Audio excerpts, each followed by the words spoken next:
is Albert Garza, a registered child sex offender, convicted in 2008 for molesting an 8-year-old boy. This is also him, Tatiana Malanina, his drag queen alter ego. This is who's been reading to kids at Houston Public Libraries since last year.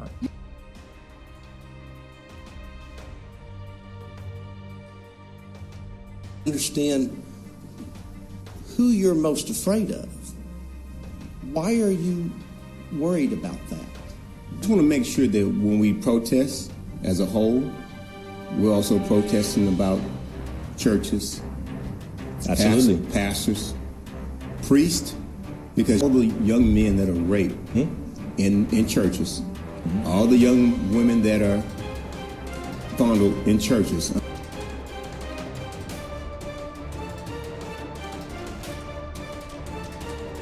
Okay? Because if we're going to talk about values and respect, we can't be denigrating other people. I'm not degrading. Let me finish. Because I'd rather see a sermon than hear one any day.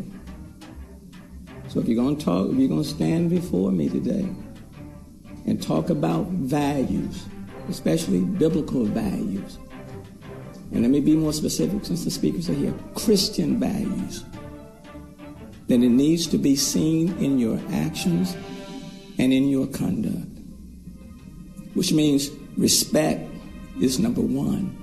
Okay?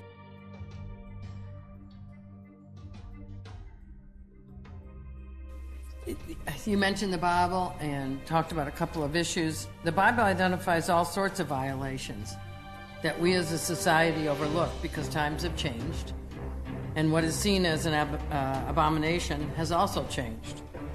Some behaviors that are condoned by the Bible, but today are seen as horrific, such as slavery and the subjugation of women.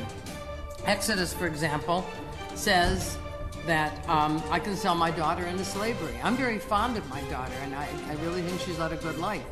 But according to Exodus, I can sell her into slavery. Leviticus allows for rape of a slave as long as the man sacrifices a ram to the Lord.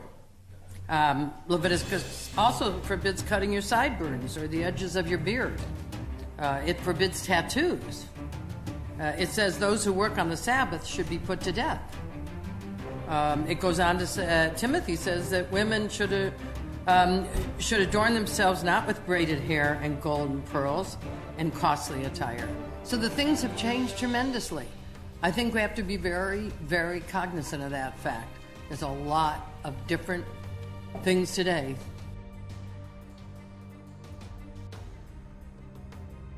When you mentioned that you can't go in the library and talk about your faith but you can do it in your church, or you can do it in your home. Absolutely. Or you can do it on the street, I suppose. Just talk with somebody about what you believe in.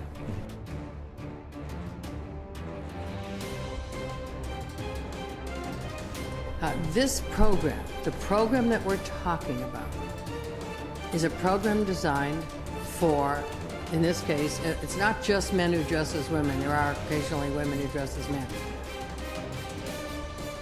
The books that they're reading have to be approved by the committee at the library. There's 5 or 6 steps you have to go through before you can read in a story hour like this. So that the books have to be approved.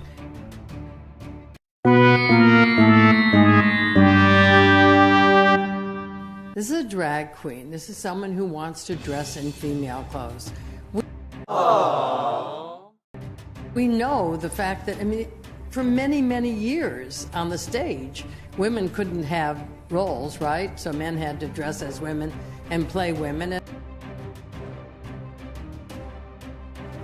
The fact is that it's a man who's dressed as a woman who wants to sit and read a story. And the people you need to be worried about, the people that you need to be worried about attacking your children or sexually assaulting your children are the people next door, are the ministers, are the religious leaders,